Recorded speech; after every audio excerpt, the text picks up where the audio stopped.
लीजिए सभी। हाँ जी, good morning to all of you. जितने भी लोग देख रहे हैं सबको गुड मॉर्निंग।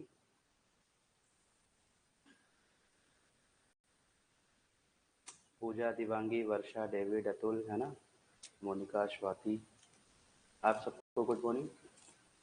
तो जैसा कि आपको पता है कि बिल्डिंग मटेरियल जो है स्टार्ट हो गया है ना, और बिल्डिंग मटेरियल में भी मैंने स्टोन का लगभग स्टार्टिंग कर दिया। सही बात है क्या? स्टोन पढ़ा दिया था, है ना। स्टोन में मैंने आपको क्लासिफिकेशन बता दिया था, ठीक है। यस पारस जी, क्लासिफिकेशन आपको पूरा तैयार करवा दिया था कि जियोलॉजिकल क्लासिफिकेशन है, फिजिकल क्लासिफिकेशन है, और केमिकल या फिर उसका दूसरा नाम क्या है उसका, इंजीनियरिंग क्लासिफिकेशन, है ना। उसमें कैलकेरियस रॉक, आर्गिलेसियस रॉक और सिलिशियस रॉक, ठीक है, क्लियर। अब नेक्स्ट पॉइंट आप लोग ऐड करिए, रिवीजन भी करा दिया था, ठीक है। ओके, सबको गुड मॉर्निंग। सभी लोग कॉपी निकाल लीजिए, ठीक है, और हम प्रोसीड करते हैं अपनी क्लास की तरफ। तो कॉपी निकाल लीजिए और उसमें एक टॉपिक बनाइए, that is the properties of stone.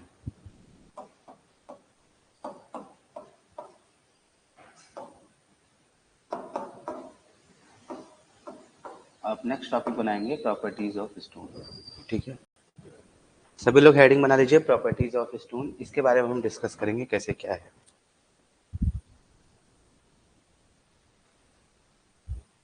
Heading बनाइए, प्रॉपर्टीज ऑफ स्टोन।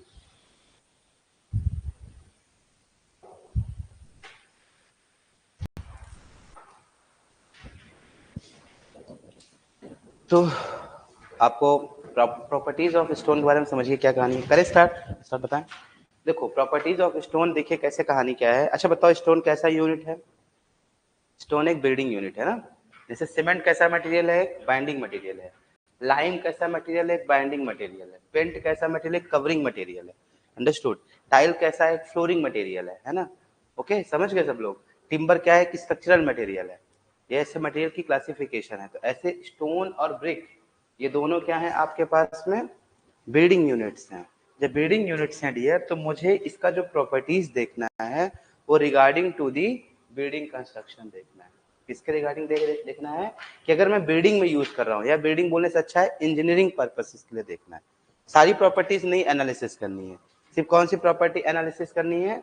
जो हमारे कंस्ट्रक्शन पॉइंट ऑफ व्यू से इंपॉर्टेंट हो। तो उसी के रिस्पेक्ट में आज मैं सबसे पहला जो प्रॉपर्टी आपको बता रहा हूँ, that is the strength. That is the strength. अगर आप स्ट्रेंथ के बारे में देखेंगे, स्टोन का प्रॉपर्टीज सारी हम डिस्कस करेंगे कैसे क्या है, आप उसको भी ध्यान में रखेंगे। लेकिन सबसे पहले किसका डिस्कस करते हैं? स्ट्रेंथ का, ठीक है। अगर आप स्ट्रेंथ की प्रॉपर्टी को डिस्कस करेंगे तो इन जनरल जो स्टोन की स्ट्रेंथ होती है, अब देखो स्टोन के बारे में जानकारी बताऊं तो देखो कैसे होता है। ये जो रॉक है ना, इसी इसी रॉक से क्या मिला है आपको? स्टोन। और यही स्टोन का डिसइंटीग्रेशन हो जाएगा तो आपको क्या मिल जाएगा? ग्रेवल। और ये ग्रेवल मतलब और छोटे छोटे हो जाएंगे तो क्या मिल जाएगा? सैंड, है ना। और ये सैंड और छोटे छोटे हो जाएंगे तो क्या मिल जाएगा आपको? सिल्ट। और ये सिल्ट भी और छोटी हो जाएगी तो क्या मिल जाएगी? क्ले। और इसी को टेक्निकली आप क्या बोलते हो? सॉइल। सही बात है क्या? तो आपने कहाँ से स्टार्ट किया? स्टोन से स्टार्ट किया और कहाँ पास पहुंच गए? सॉइल पे पहुंच गए। मतलब जो स्टोन की स्ट्रेंथ है, कहने का मतलब जो स्टोन की स्ट्रेंथ है वो लगातार क्या करेगी? वेरी करेगी, कांस्टेंट तो रहेगा नहीं। बट ऑब्वियस सी बात है, क्योंकि स्टोन का जो फॉर्मेशन है वो यूनिफॉर्म नहीं है ना। अभी बताया कितने ढेर सारे क्लासिफिकेशन है। तो किसी पर्टिकुलर जगह पे स्टोन के का जो स्ट्रक्चर कंपोजिशन है वो अलग है, किसी और जगह पे देखोगे तो वो अलग है। तो इसीलिए जो स्टोन की स्ट्रेंथ होती है वो यूनिफॉर्म ना होके कैसी होती है? वेरिएबल होती है ना। तो अगर जब आप बात करते हैं तो ऐसा बोला जाता है, जो स्टोन की स्ट्रेंथ है ना वो ट्रेवल करती है 60 टू 200 न्यूटन पर mm स्क्वायर, ठीक है। बट फॉर इंजीनियरिंग यूज, है ना, फॉर किसके लिए अभी जस्ट बताया, या फॉर बिल्डिंग कंस्ट्रक्शन, ऐसा आप बात कर लीजिए। फॉर बिल्डिंग कंस्ट्रक्शन के लिए क्या होगा कि जो स्ट्रेंथ होगा, ये बहुत बार एमसीक्यूज में आ चुका है, बताइए कितना होता है? फॉर बिल्डिंग कंस्ट्रक्शन के लिए जो स्ट्रेंथ की रिक्वायरमेंट है वो कितनी है? Anyone? Yes, that is the 100 mega pascal. से क्या होना चाहिए? Greater than. It means that greater than, ठीक है। इसको इसको बनाइए जल्दी से, ग्रेटर दैन होना चाहिए। मतलब 100 मेगापास्कल से जो ऊपर होगा उसी स्ट्रेंथ को, उसी वाले स्टोन को आप कहाँ यूज कर पाओगे, बिल्डिंग यूनिट में यूज कर पाएंगे। ठीक है, जमाइए इसको जल्दी से।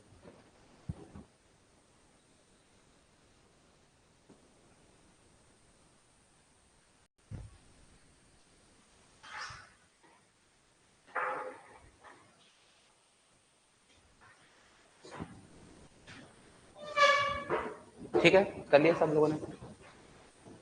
यस। अब एक नोट पॉइंट बनाइएगा इसमें। इसमें क्या करेंगे, एक सब लोग नोट पॉइंट बनाएंगे। नोट पॉइंट क्या बनाएंगे, एक तरफ टाइप ऑफ स्टोन, एक तरफ क्या बनाइए, टाइप ऑफ स्टोन, और दूसरी तरफ क्या बनाएंगे आप, स्ट्रेंथ। दूसरी तरफ क्या बनाइएगा, स्ट्रेंथ, है ना।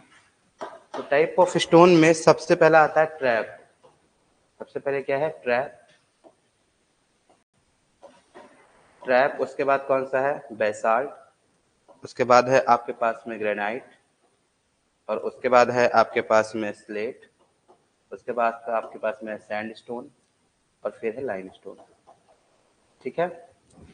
जो ट्रैप है इसकी स्ट्रेंथ जो होती है वो 300 से लेके 350 होती है। जो बेसाल्ट होता है इसकी स्ट्रेंथ होती है 153 से लेके 189। जो ग्रेनाइट है ये है आपके पास में 104 से लेके 140, और स्लेट जो है आपके पास में ये है 70 से लेके 210, और जो सैंड है वो आपके पास में 65 है, और जो ये लाइम है वो कितना है, 55। देखो ये 65 और 55 है, ये किससे किससे कम है, ये 100 से कम है, यस या नो।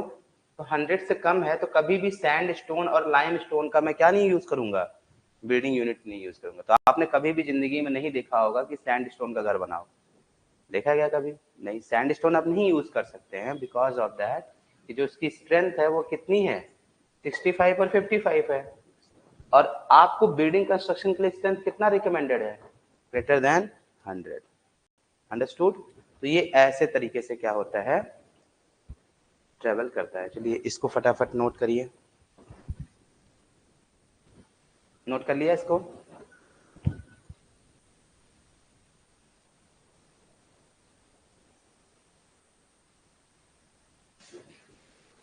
जल्दी नोट नोट करिए, जो नए हैं फटाफट नोट नोट करो भाई, जल्दी से आगे प्रोसीड करो फिर।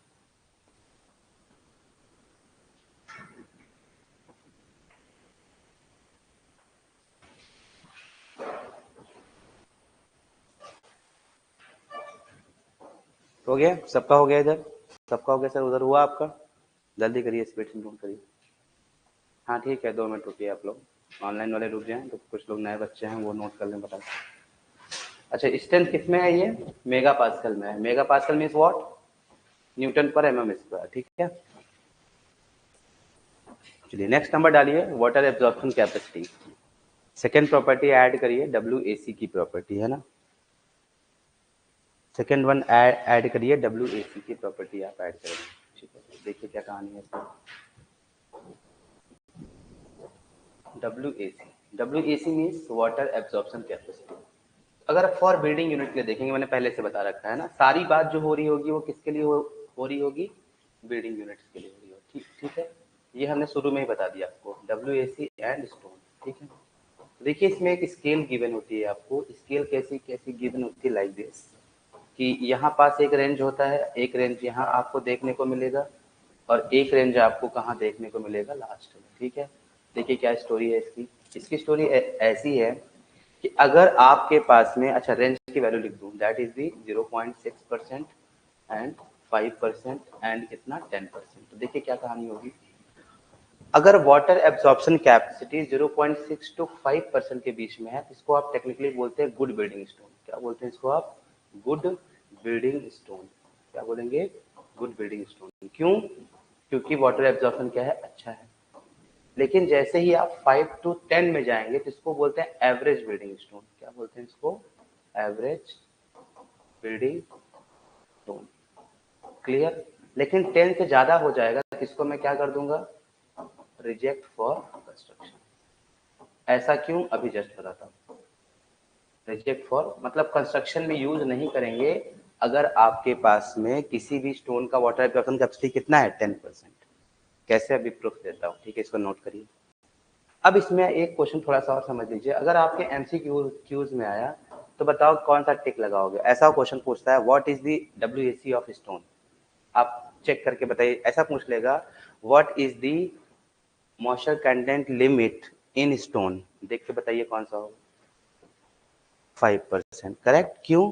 क्योंकि 5% तक ही क्या है, वो गुड बिल्डिंग स्टोन है। उसके बाद क्या हो गया है, एवरेज हो गया। तो एवरेज आप यूज करोगे क्या, नहीं। तो इसीलिए आप जब MCQs आएंगे आपके एग्जाम में, तब आप कौन सा टिक करेंगे उसमें, 5%। This is for the, note कर लीजिए।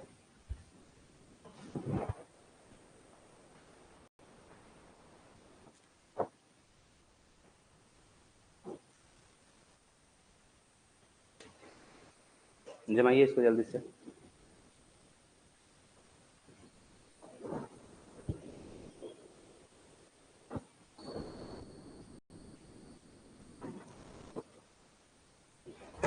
अब उसके बाद नोट बनाइएगा नीचे, है ना।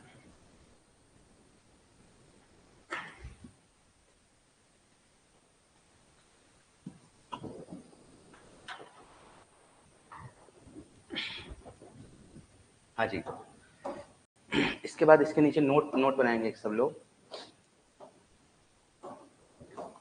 नोट प्रिपेयर करिए। नोट क्या रहेगा, टाइप ऑफ स्टोन, और दूसरी तरफ क्या रहेगा, WAC। और ये भी एग्जाम में बहुत बार आता है, ठीक है। इसको भी आप तैयार करके रखेंगे। ये नोट लिखिए। पहला ग्रेनाइट नी स्लेट, पहला क्या लिख लीजिए, ग्रेनाइट। उसके बाद नी स्लेट। उसके बाद लिख लीजिए क्या आपके पास में, क्वार्टिजाइट। क्वार्टिजाइट।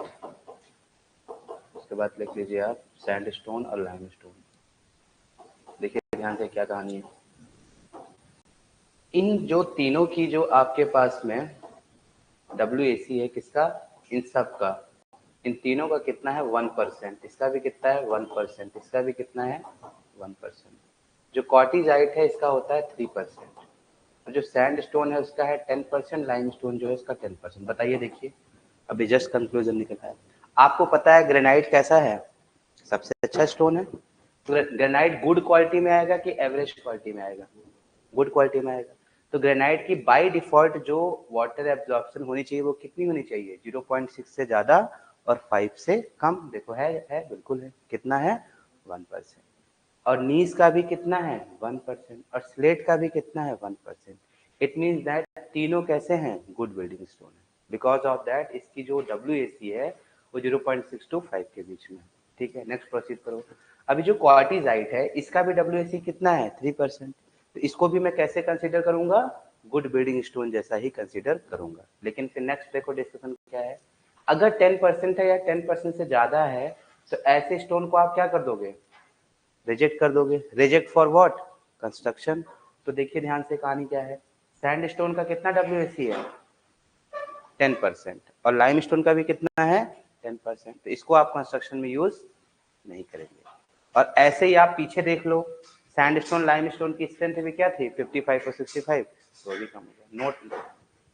नोट कर लीजिए इसको। इसको नोट कर लीजिए फटाफट। इसको जल्दी से नोट करिए, है ना। फटाफट नोट करिए इसको, तो आगे प्रोसीड किया जाए फिर।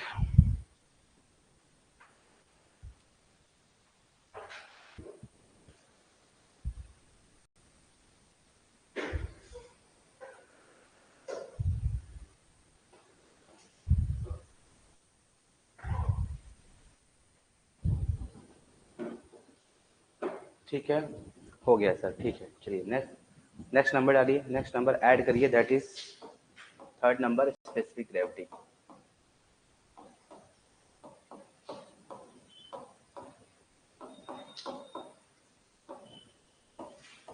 स्पेसिफिक ग्रेविटी, है ना। अगर आप स्पेसिफिक ग्रेविटी के बारे में बात करेंगे तो ये आपके पास में कैसे ट्रेवल करेगा, ध्यान से देखिए। अगर आप स्पेसिफिक ग्रेविटी तो इसकी भी एक लिमिट आती है, दैट इज दी 2.5, उसके बाद 2.8, उसके बाद 3। सभी लोग ध्यान से देखना, एक बहुत इंटरेस्टिंग सी बात है यहाँ पास, और उसको आप जज करेंगे कैसे। स्पेसिफिक ग्रेविटी है स्टोन, ध्यान से देखिए सब लोग, मैं इसको बनाने की कोशिश भी करता हूँ और बताने की भी। अगर 2.5 से 2.8 के बीच में है डियर, तो इसको आप बोलते हो एवरेज बिल्डिंग स्टोन। क्या बोल देते हो इसको?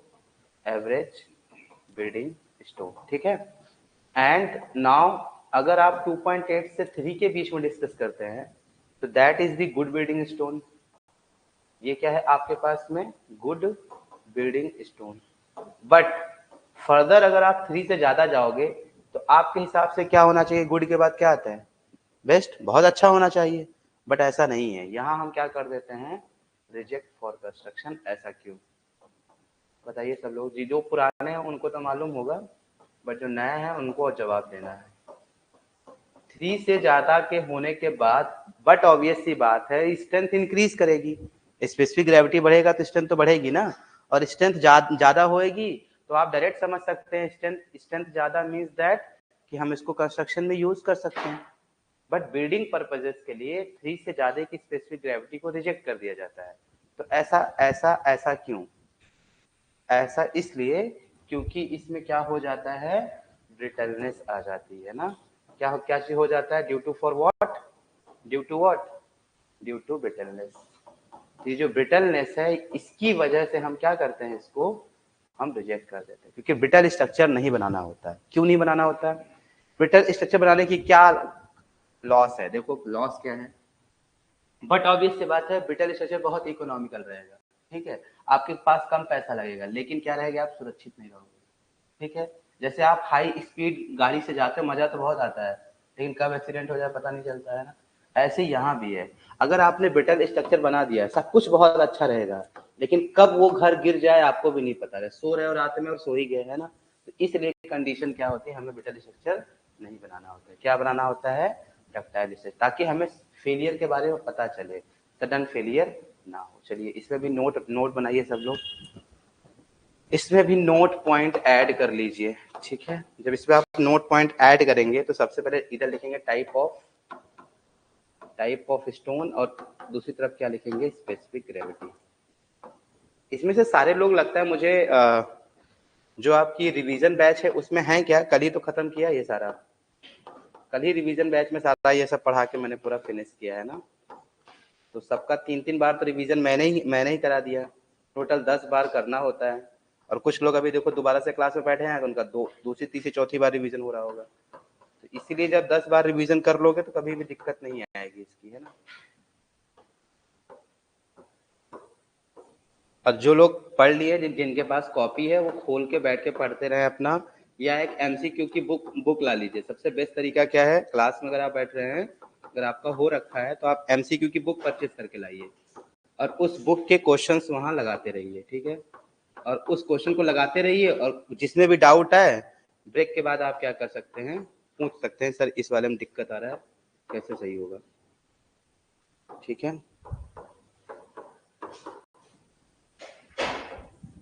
वहां नीचे नहीं आ रहा है इसलिए मैं बाहर लिख दे रहा हूँ, ठीक है। डोलोमाइट, जिप्सम, उसके बाद मैग्नेटाइट, उसके बाद पियोराइट। इन सब की वैल्यू भी लिख लीजिए।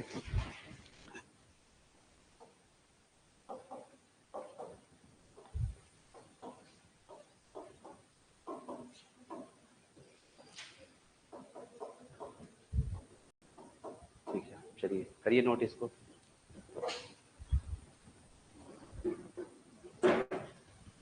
तो क्वार्ट्स, फ्लेस्पर, माइका, ओलिवाइन, एंटाक, डोलोमाइट, जिप्सम, मैग्नीटाइट, है ना।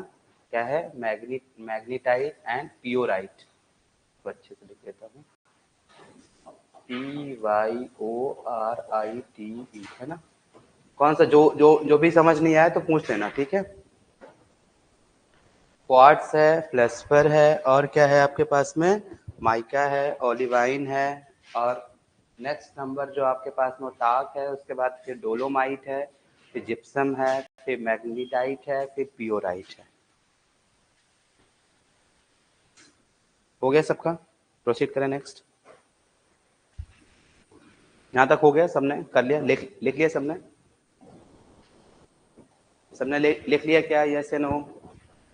इधर जितने लोग देख रहे हैं, नए जमाने के लोग, दो दो जगह एसटीडी, आप दो दो बैच में एक साथ लॉगिन हुए हैं, ऐसे कैसे पॉसिबल हो सकता है? चलो होगा कोई टेक्नोलॉजी। चलिए नेक्स्ट नंबर डिस्कस करते हैं, that is third number, fourth number है ना, उसको आप बोलते हैं हार्डनेस। फोर्थ नंबर बनाइए सब लोग, उसका नाम क्या है आपके पास में, हार्डनेस। ठीक है, अब देखिए हार्डनेस क्या है और कैसे हम डिस्कस करते हैं, ध्यान सुनिए, सुनिए सब लोग। अब ये जो हार्डनेस है ना, अब देखो थोड़ी सी कहानी बताता हूँ, कहानी सुनिए कैसी क्या है। हार्डनेस मतलब क्या होता है, तीन चीजें होती हैं, तीन चीज अभी समझ लो, बार बार क्यों क्यों क्यों क्यों बताऊं। एक होता है स्ट्रेंथ, देखिए तीन चीजें होती हैं अपने सिविल इंजीनियरिंग में, एक होता है स्ट्रेंथ, दूसरा होता है आपके पास में हार्डनेस, और तीसरा होता है आपके पास में टफनेस। तीसरा क्या होता है आपके पास में, टफनेस। ये तीनों को समझना जरूरी है थोड़ा सा। स्ट्रेंथ का क्या मतलब है, स्ट्रेंथ का मतलब है कि आपके जो भी मटेरियल है, देखिए सुनिए ध्यान से, स्ट्रेंथ का क्या मतलब है, आपके पास जो भी मटेरियल है उसमें क्रशिंग पावर कितनी है। क्रशिंग समझते हो क्या, जब उसको आप दबाएंगे, जब उसको आप ऐसे क्रश करेंगे तो कितना रेजिस्टेंस दे रहा है, इसको आप क्या बोलेंगे, स्ट्रेंथ। जैसे अभी आपके ऊपर मैं 2 बोरी रख दूं तो आप बोलते मेरे पास बहुत स्ट्रेंथ है, एक बोरी और रख दो, ऐसा बोलते हैं इन जनरल पहलवानी में। तो दैट्स व्हाई इस स्ट्रेंथ में कितना आपके पास क्या है, क्रशिंग वैल्यू है, तो that is known as strength. अगर आप हार्डनेस की बात करेंगे तो हार्डनेस क्या रिप्रेजेंट करता है कि आपके पास में कितना अब्रेशन वैल्यू है। Abrasion value means what, wear and tear. क्या बात करूंगा मैं, वियर एंड टियर, टूट फूट, स्क्रैचिंग प्रॉपर्टी। तो ये जो पैरामीटर है ये क्या बताएगा, अब्रेशन बताएगा। अब्रेशन मतलब कितना उसमें क्या है, फ्रिक्शन होने के बाद पाउडर फॉर्म में बनेगा, कितना उसमें टूट फूट है, कितना उसमें स्क्रैचिंग प्रॉपर्टी है, ये सब क्या है, हार्डनेस के बारे में आता है। और ये क्या निकाल कर देता है आपको, अब्रेशन वैल्यू निकाल कर देता है। देन आफ्टर आपके पास में आता है विवेक जी, थोड़ा सा थांबा थांबा है ना। उसके बाद जो टफनेस वाली बात है, टफनेस वाली जो बात है, उसमें उसमें क्या होगा कि ये क्या रिप्रेजेंट करेगा, ये आपको इम्पैक्ट वैल्यू करेगा। इम्पैक्ट वैल्यू बोले तो कितना वो आपके पास में क्या करता है, हाइट पे छोड़ने के बाद कोई चीज तेज से नीचे गिरेगी तो जितना उसमें इम्पैक्ट रेजिस्टेंस रहेगा उसको आप एक पैरामीटर है जिससे किससे रिप्रेजेंट करेंगे, टफनेस से। कितना अब्रेशन वैल्यू है या कितना स्क्रैचिंग प्रॉपर्टी है, वो एक प्रॉपर्टी है, वो आप किससे रिप्रेजेंट करेंगे, हार्डनेस से। एक क्रशिंग वैल्यू है, उसको आप किससे रिप्रेजेंट करेंगे, स्ट्रेंथ से। क्लियर हुआ सबको? ये क्वेश्चन कभी कभी आ जाता है एग्जाम में कि क्रशिंग वैल्यू को आप किससे रिप्रेजेंट करेंगे, या अब्रेशन वैल्यू को आप किससे रिप्रेजेंट करेंगे, या इम्पैक्ट वैल्यू को आप किससे रिप्रेजेंट करेंगे। ठीक है, तो ये हुई ज्ञानवर्धक बातें। अब बढ़ते हैं अपने सिलेबस की तरफ। अब ये जो हार्डनेस चीज है इसका मतलब क्या है, ये एंटी स्क्रैचिंग प्रॉपर्टी है। क्या है ये, एंटी स्क्रैचिंग प्रॉपर्टी है। तो नाउ डेज आप बड़े बड़े ऑपरेटर्स के नाम जानते हैं, जैसे लॉस एंजलिस मशीन, यस, और आपने डॉरी एट्रिसन सुना होगा, है ना। ये सारी मशीन क्या किसका टेस्ट लगा के देती हैं, हार्डनेस का। बट जब हमने बात कर रहे हैं कब की, जब ये मशीन थी ही नहीं। मतलब स्टोन की कहानी कल बताई थी ना, लोग गुफाओं में रहते थे, गुफा से रहने के बाद बाहर आए, फिर उनको पता चला कि हमारे लिए बिल्डिंग यूनिट है, फिर उसको यूज करने लग गए स्टोन में। तो लॉस एंजलिस तो बहुत बाद में डेवलप हुआ होगा ना, पहले कैसे पता लगा कि ये स्क्रैचिंग प्रॉपर्टी है ना। यस, तो सबसे पहले एक साइंटिस्ट आए, उन साइंटिस्ट का नाम क्या था आपके पास में, मोह साइंटिस्ट। क्या नाम था, MOH, नॉट MOHR, ठीक है, ये ध्यान रखिएगा, वो मोहर अलग है ना। तो ये क्या है भाई साहब, मोह और इन्होंने क्या किया, एक नाइफ लिया, क्या क्या इन्होंने एक नाइफ लिया और अलग अलग नाइफ की पॉइंट बनाई। कुछ नाइफ्स ऐसी बनाई है ना, और कुछ नाइफ इन्होंने इस काइंड ऑफ बनाई। ऐसे अलग अलग पॉइंट की क्या ली इन्होंने, नाइफ ली, और हर एक नाइफ से जितने भी स्टोन उनके लेबोरेटरी में अवेलेबल थे सब पे स्क्रैच लगाया। स्क्रैच मतलब उस पे स्क्रैच मार्क दिया, और हर एक नाइफ पे नंबर लिखा था कि ये 1 है, ये 2 है, ये 3 है, ये 4 है। तो जिस भी नाइफ से उसमें स्क्रैच मार्क आ जाता था उसी को हम क्या बोलते थे, हार्डनेस नंबर। और इसको रिप्रेजेंट किया जाता है किससे, मोह स्केल पे। Got it? तो ऐसा क्वेश्चन पूछता है कि हार्डनेस को किस पे रिप्रेजेंट किया जाता है, तो किस पे रिप्रेजेंट किया जाता है, मोह स्केल पे, ठीक है। और इसमें हम करते क्या है कि किसी भी पर्टिकुलर नाइफ से हम क्या करते हैं, उस पर स्क्रैच डालते हैं। क्या बताओ ये कोई रिवेलेंट डेटा है, क्या कोई रिवेलेंट डेटा है क्या, बिल्कुल नहीं, पता नहीं कैसा है कैसा नहीं। तो ये बहुत दिन तक चला, उसके बाद क्या हो गया, ये रिजेक्ट हो गया, ठीक है। फिर हमने, अब देखो जैसे अगर बड़े बड़े स्ट्रक्चर बन रहे हैं तो आप कैलिब्रेशन पे नहीं जा सकते, मतलब ये क्या है, कैलिब्रेशन ही है ना एक तरीके से। जो भी नाइफ, जैसे अगर आपने बहुत तेज से स्क्रैच मार दिया तो नॉर्मल हाथ से स्क्रैच मार दोगे, तो कितना प्रेशर अप्लाई कर रहे हो, इन सब का कोई कैलिब्रेशन नहीं था। तो इसीलिए ये बहुत दिन तक नहीं चला, हमें अपरेटस बनाना पड़ा, ठीक है। तो मोह स्केल ने इसको क्या किया, डिफाइन किया। और स्क्रैचिंग हार्डनेस क्या है, क्या रिप्रेजेंट करता है, लिखिए इट रिप्रेजेंट, इसमें लिखिए, बनाइए मोह स्केल लिखिए, उसमें लिखिए ऐसा ऐसा बनाइए सब लोग, पहले बना लीजिए हार्डनेस, हार्डनेस में ऐसा एरो बना के लिखिए मोह स्केल, और सेकंड लाइन में लिखिए इट रिप्रेजेंट, सेकंड लाइन में लिखिए it represent anti scratching property, it represent anti scratching property of the stone, it represent anti scratching property of the stone. चलिए अब नोट पॉइंट बनाइए, अब आप नोट पॉइंट बनाएंगे, ठीक है। सब में नोट में दे रहा हूँ, मीन्स दैट बहुत इंपॉर्टेंट है सारी बातें, है ना। एक तरफ आप क्या लिखेंगे, टाइप्स ऑफ स्टोन, और दूसरी तरफ क्या लिखेंगे, हार्डनेस। और हार्डनेस किस पे, हार्डनेस किस पे, मोह स्केल पे।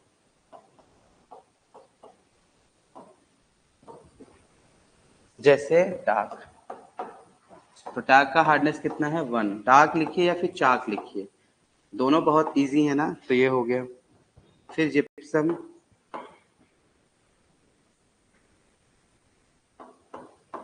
जिप्सम इसका इसका कितना है, 2।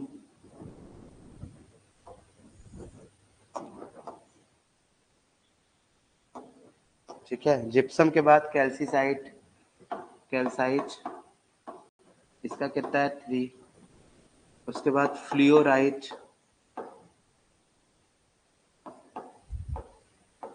फ्लोराइट इसका कितना है, 4। उसके बाद एपेटाइट, एपेटाइट का कितना है, 5। उसके बाद ऑर्थोक्लेस, ऑर्थोक्लेस का कितना है, 6। उसके बाद क्वार्ट्स का कितना है, 7। उसके बाद टोपैज का कितना है, 8, ये एग्जाम में आ चुका है। सफेयर का कितना है आपके आपके पास में, इसका आपके पास में कितना है, 9। और डायमंड का कितना है, 10। तो अब तक की सबसे हार्डेस्ट क्या है आपके पास में मटेरियल, डायमंड है। तो इससे एक कंक्लूजन निकला, क्या कंक्लूजन निकला बता सकता है कोई, कि जैसे जैसे डायमंड की जैसे जैसे हार्डनेस बढ़ेगा वैसे वैसे क्या बढ़ेगा, मोह नंबर भी क्या होता जाएगा, इंक्रीज होता हुआ चला जाएगा, ठीक है।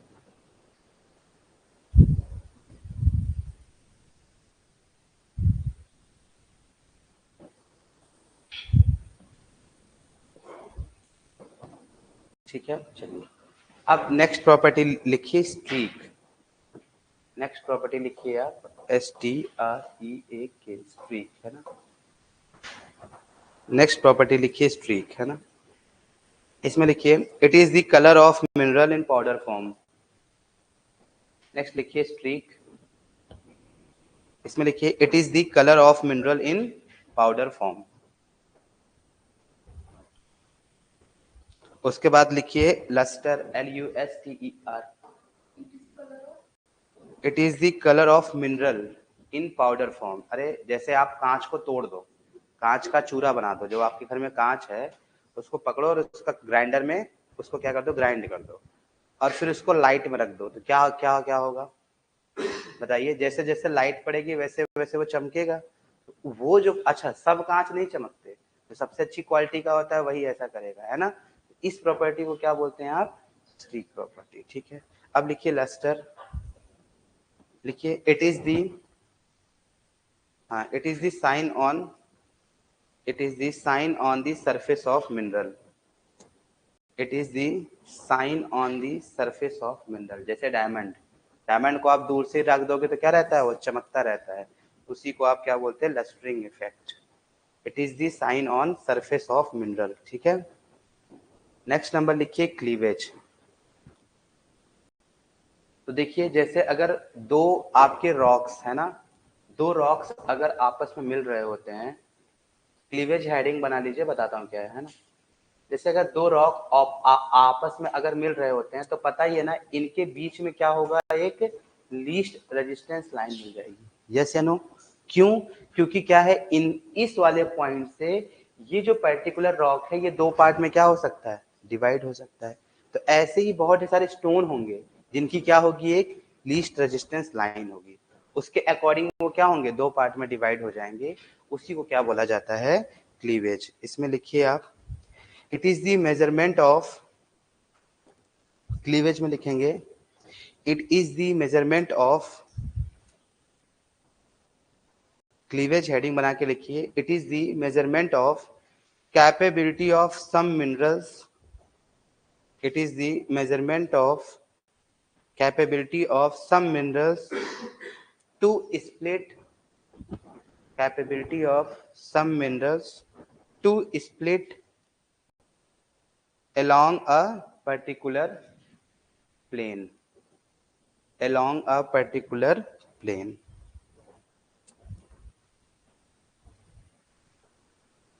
ठीक है. फिर लिखिए टफनेस. फिर लिखिए क्या, टफनेस. और टफनेस जो होता है ये वेरी करता है कहाँ से, it varies between 13 to 19.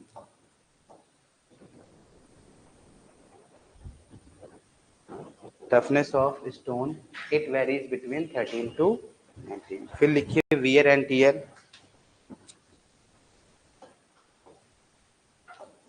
Wear and tear इसमें लिखिए, wear and tear of stone should be less than 2%. wear and tear में लिखिए, wear and tear of stone should be less than 2%. ठीक है. नेक्स्ट नंबर डालिए फायर रेजिस्टेंस. नेक्स्ट प्रॉपर्टी लिखिए fire resistance. देखिए stone should be fire resistant. इससे लिखिए stone should be fire resistant. Stone should be fire resistant up to 800 degree centigrade. Up to 800 degree centigrade. ठीक है. Stone should be fire resistant up to 800 degree centigrade. ठीक है, ये खत्म हो गया. अब नेक्स्ट डालिए test on stone. Next heading बनाइए बड़ी सी, उसका नाम क्या है, test on the stone. Test on stone. ठीक है. तब स्टोन का हम टेस्ट डिस्कस करेंगे. यहाँ तक प्रॉपर्टीज सारी डिस्कस हो गई है. ठीक है.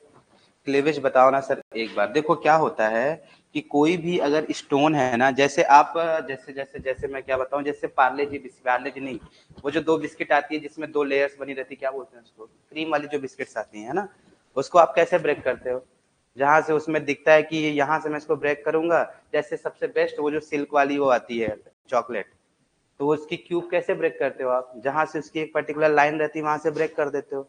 तो वही उसकी क्या प्रॉपर्टी है, अगर वो लाइन नहीं हो तो आप ब्रेक नहीं कर पाओगे. तो इट मीन्स दैट जहां से स्टोन आपके दो इक्वल दो पार्ट में वो क्या करे, डिवाइड होने की क्षमता रखे या स्प्लिट होने की क्षमता रखे, उसी को आप क्या बोलते हो, क्लीवेज बोल देते हो. क्लियर हो गया सबको, समझ गए मिस, क्या नाम है इनका, प्राप्ति जी, क्लियर हो गया, यस या नो. अब लड़का एक लड़की आई डोंट नो. ठीक है, मिस तो बोल दिया मैंने, है ना. चलिए नेक्स्ट नंबर लिखिए टेस्ट ऑन स्टोन.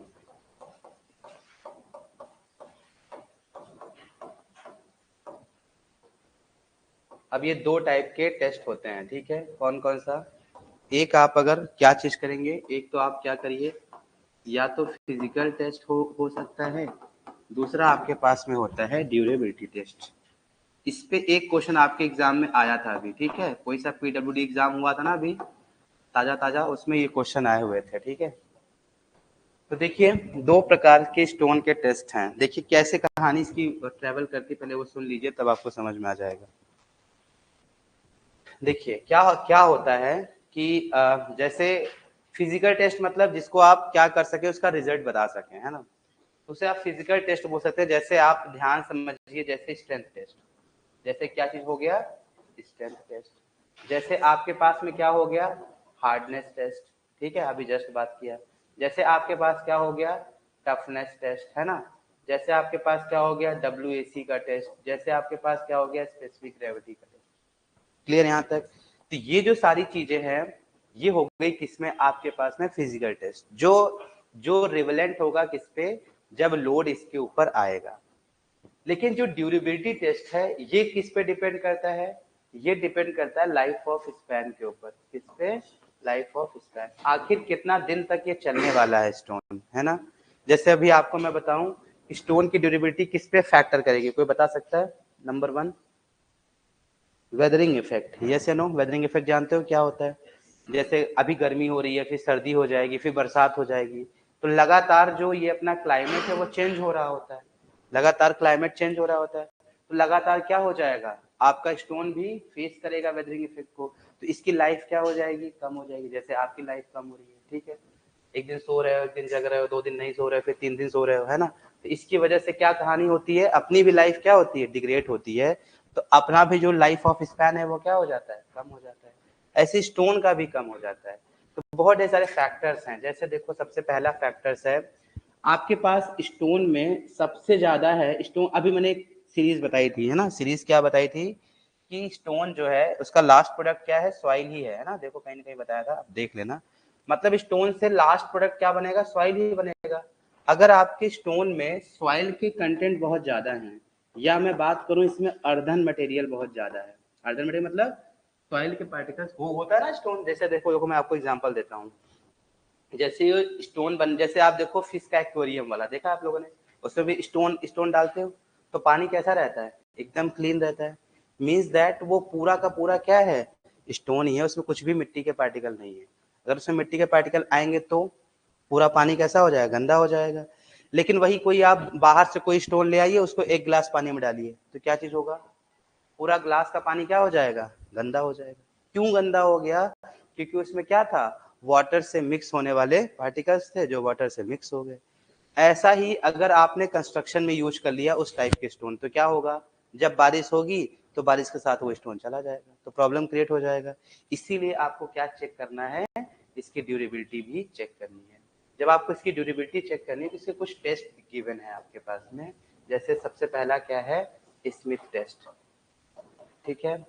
दूसरा नंबर क्या है आपके पास में, एसिड टेस्ट, है ना, ये सारे एग्जाम में पूछता है आपके, ठीक है, और जे एग्जाम के लिए तो बहुत ज्यादा इंपॉर्टेंट है ये, ठीक है। उसके बाद ब्रैड टेस्ट, ठीक है। उसके बाद फिर आपके पास में क्रिस्टलाइन टेस्ट, लिखिए इसको जल्दी से, BRARD, है ना, Brard test, acid test, Smith test and crystalline test, ठीक है। अच्छा कभी कभी तो क्वेश्चन यही पूछ लेता है, which of the following test is known as durability test.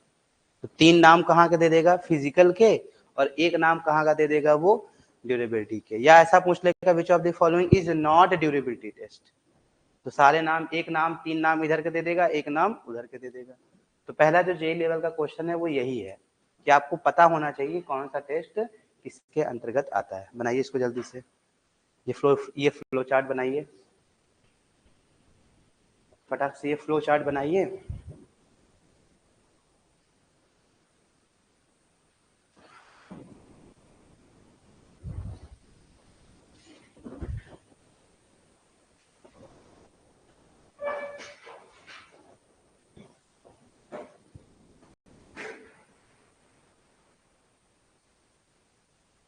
ये फ्लो चार्ट आप बना लीजिए, ठीक है।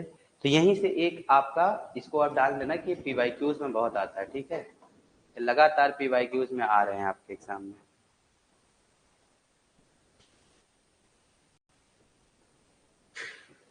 ठीक है, नेक्स्ट नंबर देखो। अच्छा, इसको मैं ना कहाँ पढ़ाऊंगा पता है? इन सारों को मैं पढ़ाऊंगा एग्रीगेट में।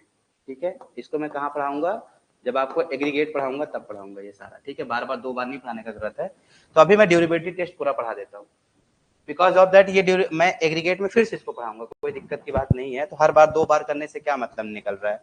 इसीलिए हम क्या करते हैं, सबसे पहले स्टार्ट करते हैं स्मिथ टेस्ट। ठीक है, क्लियर है? नोट नोट कर लिएगा इसको कि भी बाकी है। WAC क्या है दीक्षा जी? अभी अभी अभी जस्ट बताऊं क्या WAC क्या है?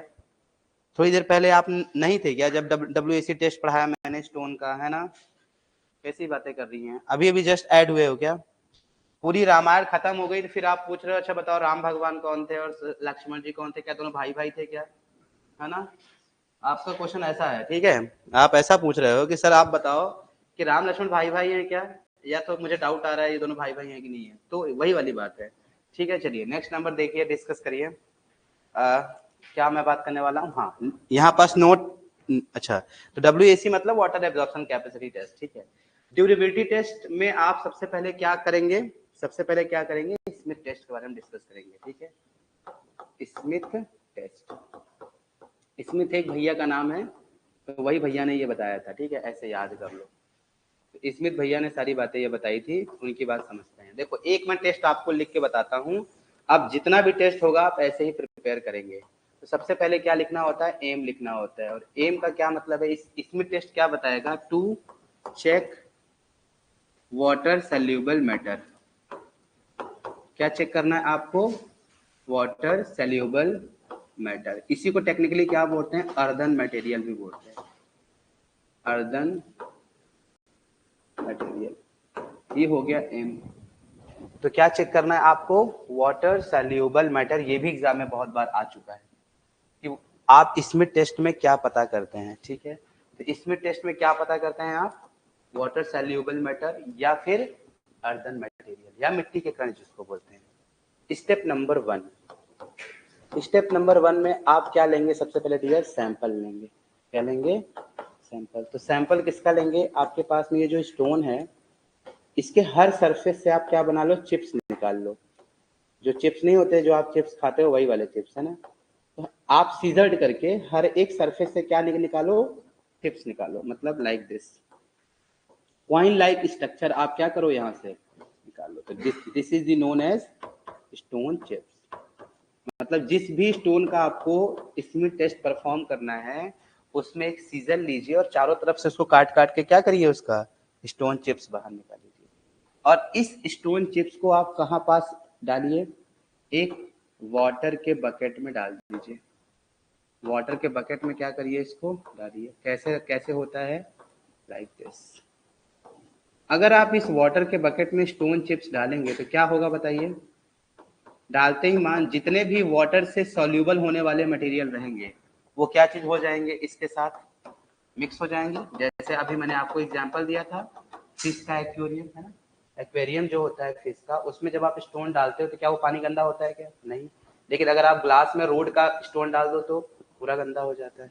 इट मीन्स जैसे आप स्टोन का चिप्स डालेंगे, इसके अंदर वाटर भरा हुआ है, तो फिर आपको लेना है ऑब्जर्वेशन। क्या लेना है आप? ऑब्जर्वेशन। अगर आप ऑब्जर्वेशन लोगे डियर, तो दो ऑब्जर्वेशन यहाँ से आपको मिलेगा। पहला पहला क्या मिलेगा? Clean water. दूसरा क्या मिलेगा डियर? Muddy water. मडी मतलब कचरा जैसा, है ना? तो अगर क्लीन वाटर है means that no water soluble material. Clean water मतलब कुछ भी नहीं है, नो वाटर सल्यूबल मैटर, कोई भी वाटर सल्यूबल मटेरियल इसमें नहीं है। अगर मडी वाटर हो गया मीन्स व्हाट? कि इसमें वाटर सल्यूबल मैटर प्रेजेंट है। लिख लीजिए पूरा, प्रेजेंट वाटर मटेरियल। जमा लीजिए इसको जल्दी से, जल्दी जल्दी लिखिए, तो फिर नेक्स्ट टेस्ट कराता हूँ। और ऐसे समझने में भी आसान रहेगा कि कैसे क्या हो रहा है।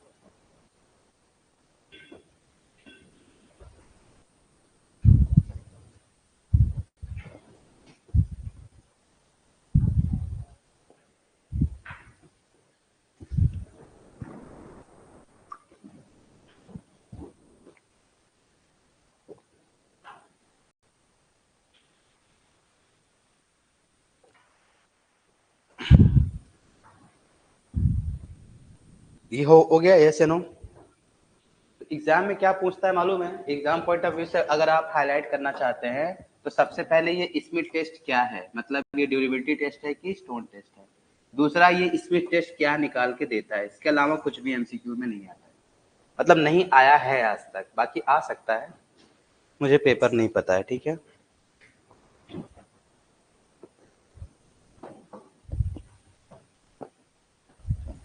चलिए प्रोसीड करें हम नेक्स्ट।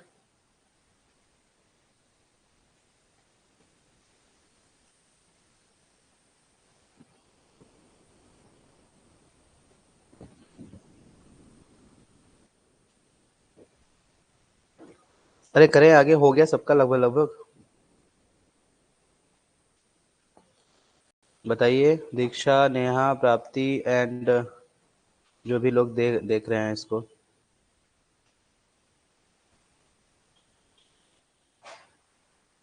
यस, इधर हो गया सर, पीछे पीछे तक हो गया आपका, इधर हो गया चलिए ठीक है, नेक्स्ट नंबर डालिए। नेक्स्ट नंबर है आपके पास में, सेकंड नंबर क्या था, एसिड टेस्ट। एसिड टेस्ट क्या चीज परफॉर्म करेगा, ध्यान समझिए। इसमें आपको क्या निकालना है, एसिड टेस्ट मतलब देगा जो वेदरिंग रेजिस्टेंस है। जैसे मैंने बताया था कि आपका स्टोन कभी गर्मी में है कभी सर्दी में है ना, तो ये सबका जो काम करने का काम है वो किसका है, एसिड टेस्ट का। एम क्या है, to check weathering resistance, to check weathering resistance. और ये भी बहुत बार पूछ चुका है कि वेदरिंग रेजिस्टेंस आप किससे परफॉर्म करते हैं, तो किससे परफॉर्म करते हैं डियर, एसिड टेस्ट से, ठीक है। इसको आप कैसे करेंगे, सबसे पहले स्टोन का सैंपल लेंगे और उसका वेट ले लेंगे W1 kg, और इस स्टोन के सैंपल को आप रख देंगे, ठीक है, sample kept in 5% of HCl solution, इसमें रख देंगे, HCl के सोल्यूशन में आप इसको क्या कर देते हैं, रख देते हैं, ठीक है। उसके बाद फिर हम क्या करेंगे, आफ्टर द टेस्ट इसको हम 24 आवर्स के लिए रहने देंगे। फिर आफ्टर टेस्ट हम क्या करेंगे, इसको बाहर निकालेंगे, और बाहर निकालने के बाद आप क्या ले लेंगे, इसका वेट ले लेंगे, वेट ऑफ सैंपल। अच्छा वेट ऑफ सैंपल कितना है अब, W2 है, ठीक है। इसके बाद आप ऑब्जर्वेशन लेंगे क्या, लॉस ऑफ वेट, क्या लेंगे, loss of weight. Loss of weight क्या चीज हो जाएगा, W1 माइनस W2 kg, और यही लॉस ऑफ वेट क्या बता देगा आपको, वेदरिंग रेजिस्टेंस। यही लॉस ऑफ वेट, कितना लॉस हो गया उस वेट में, इसी को आप किससे रिप्रेजेंट कर देंगे, वेदरिंग रेजिस्टेंस। बना लीजिए इसको फिर।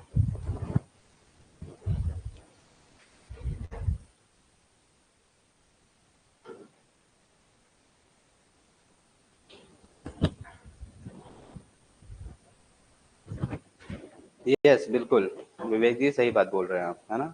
अगर वाटर क्लीन है मतलब उसमें कोई भी वाटर सल्यूबल मैटर नहीं है, अभी भी ड्यूरेबिलिटी पे कमेंट नहीं कर पाओगे, बिकॉज ऑफ दैट ड्यूरेबिलिटी को कमेंट करने के लिए सिर्फ वाटर सल्यूबल मैटर थोड़ी ना रिस्पॉन्सिबल था, उसके लिए तो वेदरिंग रेजिस्टेंस भी इम्पोर्टेंट है, उसके लिए फ्रीजिंग एंड थॉइंग भी इम्पोर्टेंट है, उसके लिए आपके पास में उसका जो पर्टिकुलर स्ट्रक्चर है ये भी इम्पोर्टेंट है। तो किसी एक पॉइंट के जस्टिफाइड होने से आप होल ड्यूरेबिलिटी को कमेंट नहीं कर सकते, बट इतना बता सकते हैं कि उस पर्टिकुलर जो स्टोन है उसे वाटर सल्यूबल मैटर प्रेजेंट नहीं है, with the help of the Smith test. Clear हो गया, हाँ जी बिल्कुल, ये हुआ। इसको एसिड टेस्ट को जल्दी से नोट करिए, हो गया सबका, इधर इधर ऑनलाइन में सबका हो गया, दीक्षा, प्राप्ति एंड विवेक, प्रसाद सबका हुआ, उधर सलोनी जी एंड मोहम्मद श्रेयाश।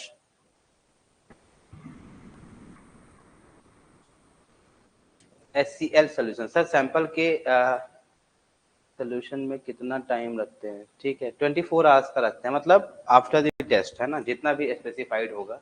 अभी तो आप टेस्ट का प्रोसीजर समझ रहे हैं, ठीक है। नेक्स्ट नंबर डालिए ब्रैड टेस्ट, है ना।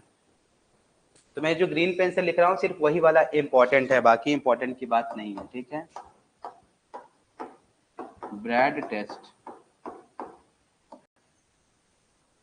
ब्रैड टेस्ट क्या बताता है, इसका एम क्या है, टू चेक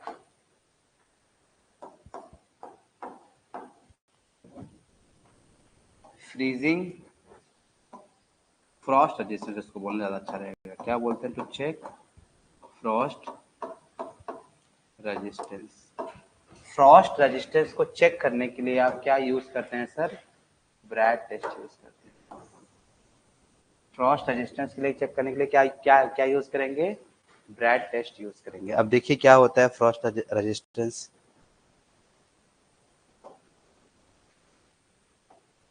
देखिए सुनिए, थोड़ा सा समझा देता हूँ तब आपको समझ में आ जाएगा। देखिए क्या कहानी है इसकी, इसकी कहानी ऐसी है कि ऐसा थोड़ी ना है कि स्टोन सिर्फ आप ही यूज करेंगे, स्टोन को यूज करने के लिए क्या है, अलग अलग जगह है ना। जैसे अपना जो इंडिया है वो कैसा है, टोपोग्राफिकल कंट्री है ना।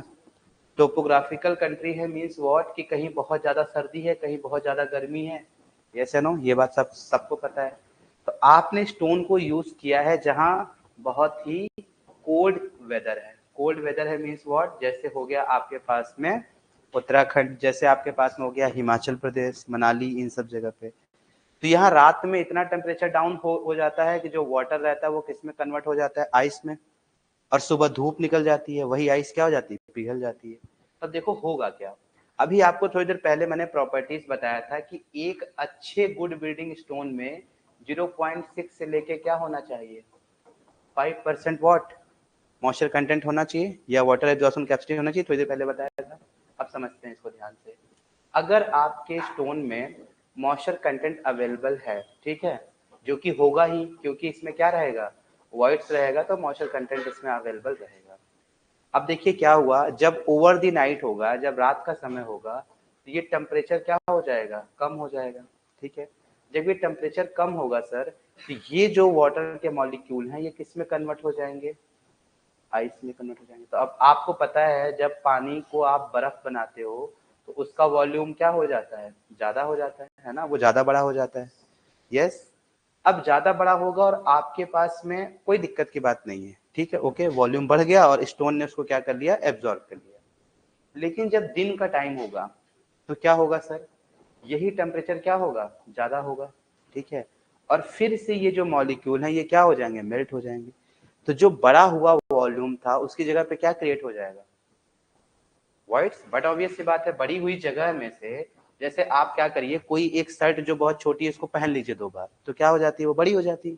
तो फिर वापस वो छोटी होता है क्या, नहीं, मतलब वो ढीली हो जाती है, कहने का मतलब ये। ऐसे यहाँ भी है, एक बार अगर वो वॉल्यूम इंक्रीज कर गया, अब ये रबड़ थोड़ी ना है, ये क्या है, स्टोन है।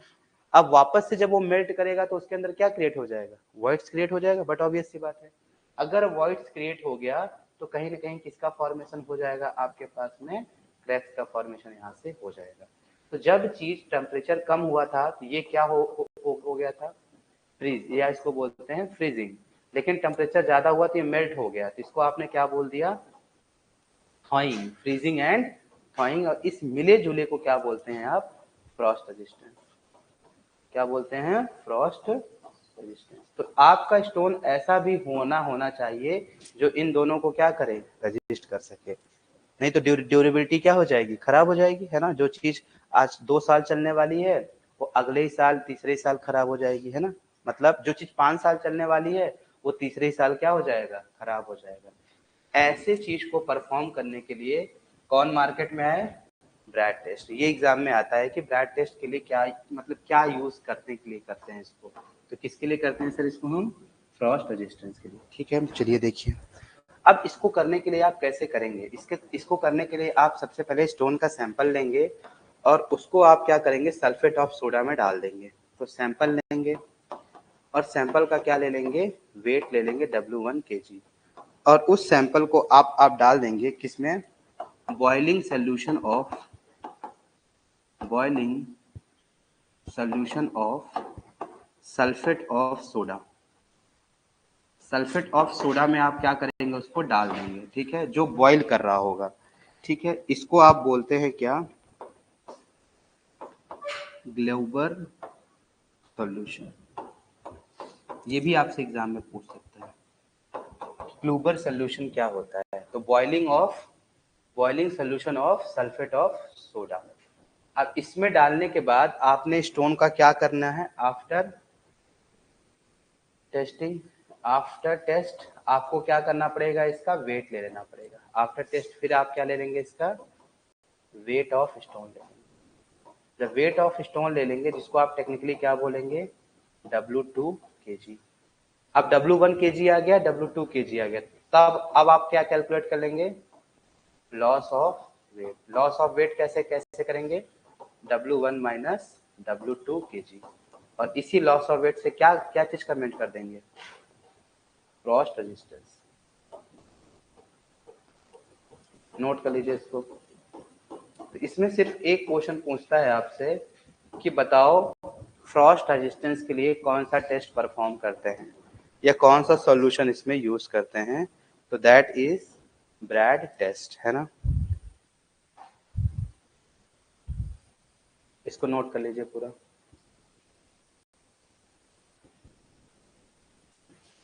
ठीक है, और लास्ट नंबर लिखिए क्वेरिंग, सॉरी क्रिस्टलाइन टेस्ट, है ना।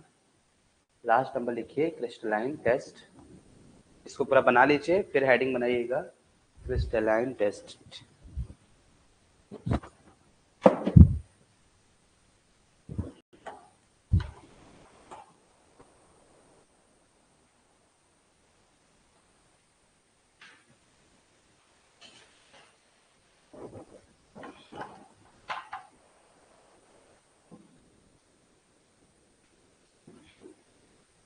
लीजिए, हो गया ये सबका। तो सैंपल ले लेंगे इसका W1 kg, boiling solution of sulphate of soda, जिसको ग्लूबर क्या बोलते हैं, सोल्यूशन। उसके बाद टेस्ट को परफॉर्म करेंगे, फिर इसका वेट ऑफ स्टोन ले लेंगे, जिसको आप क्या बोलेंगे, W2 kg।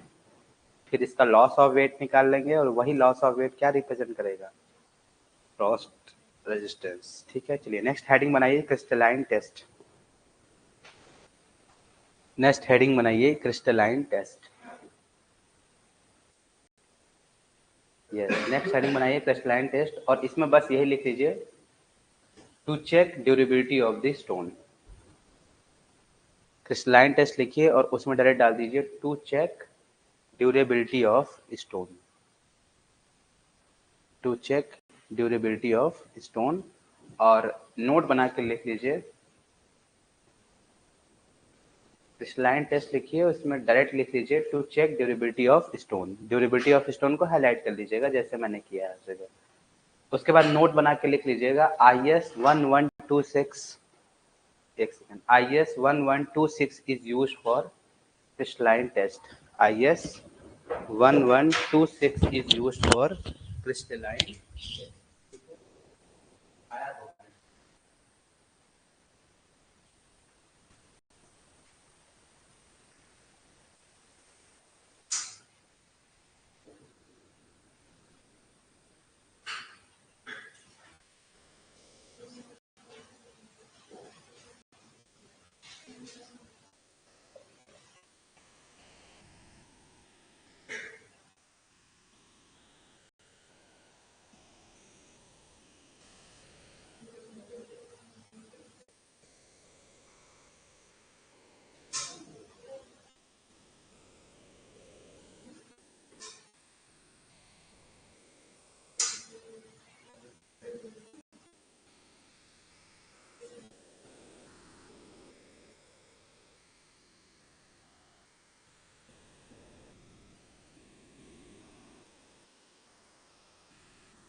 Next number heading बनाइए क्वेरिंग ऑफ स्टोन। ठीक है, okay okay done. Next number बनाइए क्वेरिंग ऑफ द स्टोन।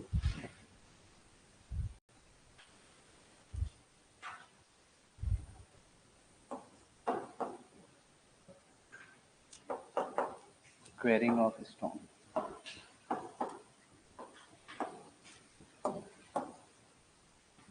तो कोई आंसर वंसन चल रहा है क्या आप लोग का, बताइए WCD एग्जाम को लेके, जैसे नो है ना औरंगाबाद में।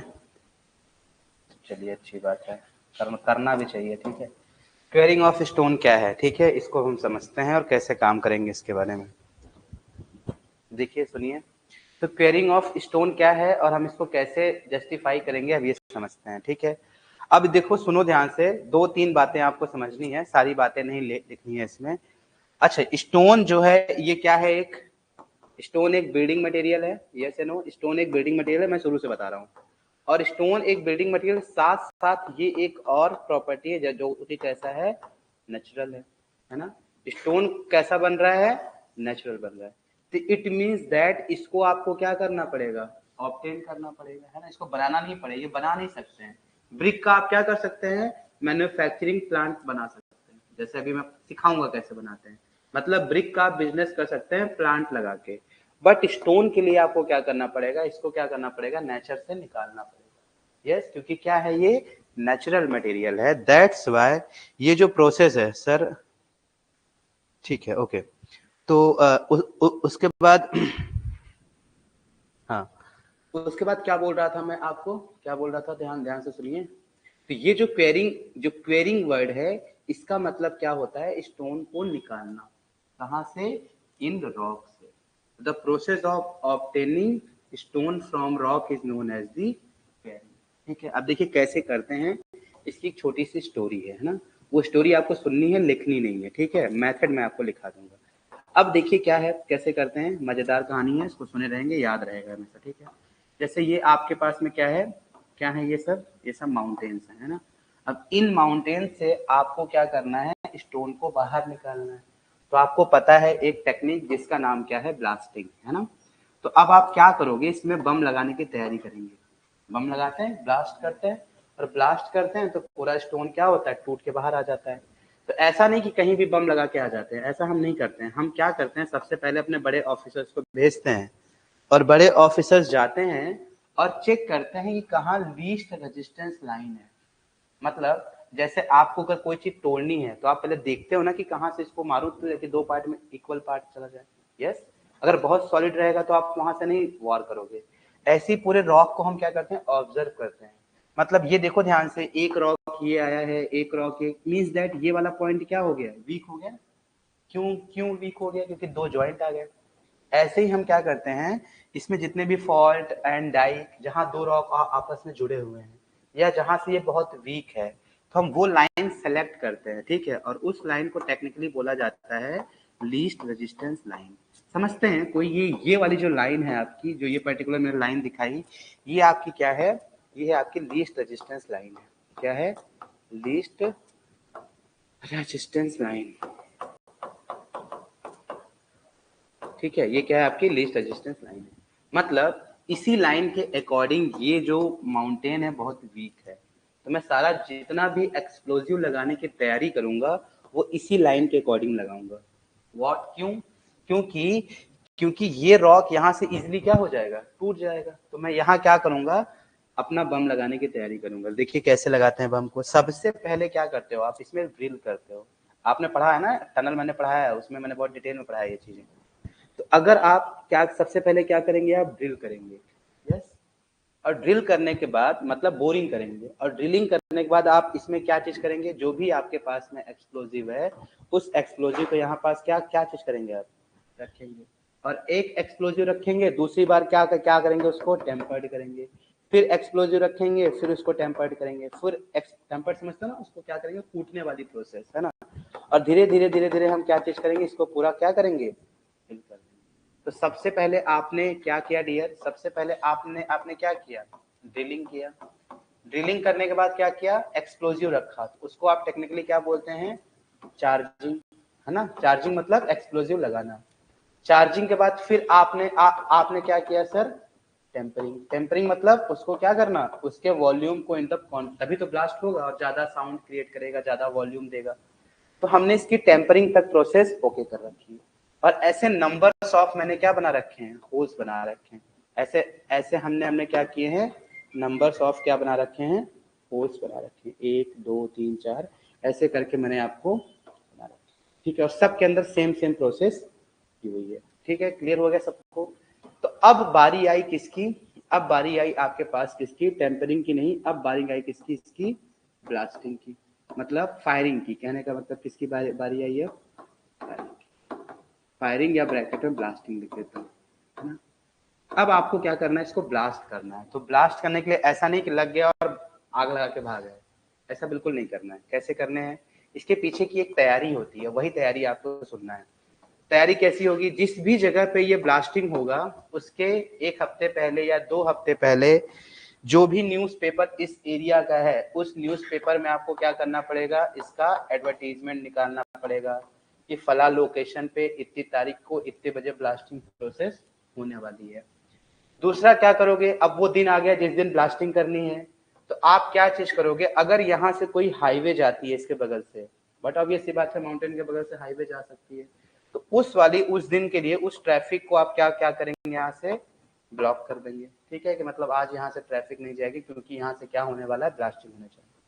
अगर इसके आसपास कोई कॉलोनी है तो उस कॉलोनी को अभी आप क्या करेंगे, खाली करवा देंगे। ठीक है, और इसके 600 मीटर के अराउंड में, जैसे मतलब इसके चारों तरफ कितने डिस्टेंस तक, 600 मीटर तक आपको क्या करना है, यहाँ से रेड फ्लैग लगा देना है। मतलब इसके आगे क्या है, जान का खतरा है, आपको जाने का नहीं है। ठीक है, अब वो घड़ी आ गई जब आपको क्या चीज करना है, ब्लास्टिंग करना है। समझते हैं, वो शाम का टाइम है, 5 बजे वाला। ठीक है, तो अगर अब आपको 5 बजे ब्लास्टिंग करनी है तो फिर से एक बार क्या करेंगे, आप ऑब्जर्वेशन लेंगे, सायरन वगैरह बजाएंगे और फिर इसकी ब्लास्टिंग की प्रोसेस स्टार्ट होगी। ठीक है, अभी जो ब्लास्टिंग की प्रोसेस स्टार्ट होगी तो ऐसे हमने 1 है ना, 2 और 3 एंड 4 एंड 5 ऐसे नंबर्स ऑफ हमने क्या बना रखे हैं, ड्रिल करके अपना सिस्टम बना रखा है।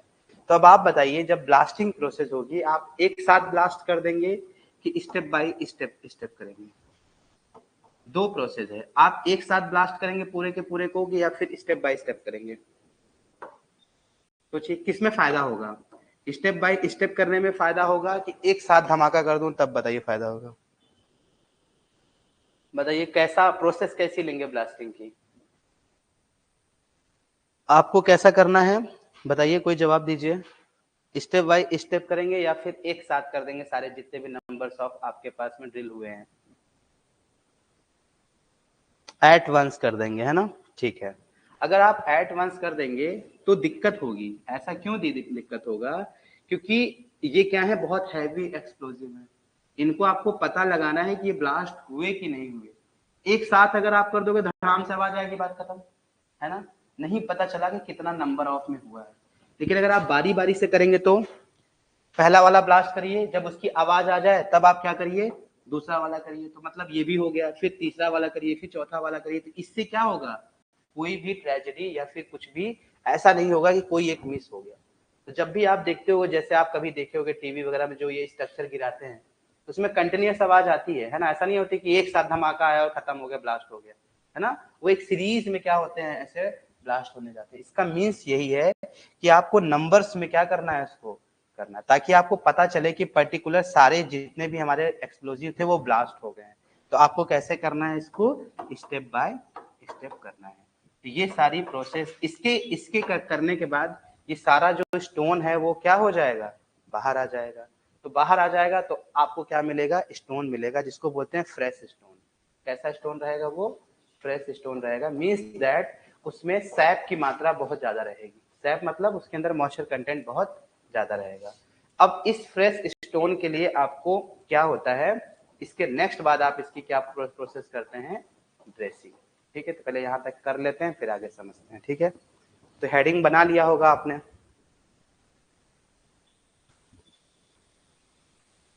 हाँ जी। नेक्स्ट नंबर लिखिए, हाँ, क्वेरिंग ऑफ स्टोन लिख लिया। इसमें इसमें लिखिए, इट इज द प्रोसेस, लिखिए, it is the process of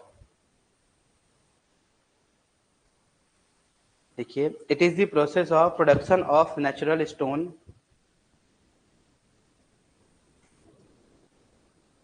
it is the process of production of natural stone. ठीक है,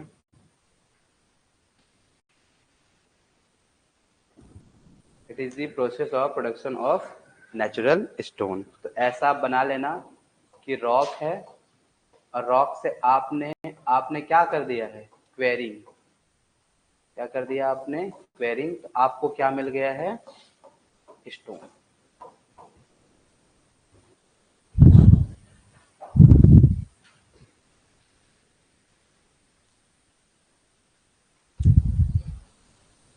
ठीक है, अब लिखिए method of quarrying. Heading heading बनाइए, method of quarrying.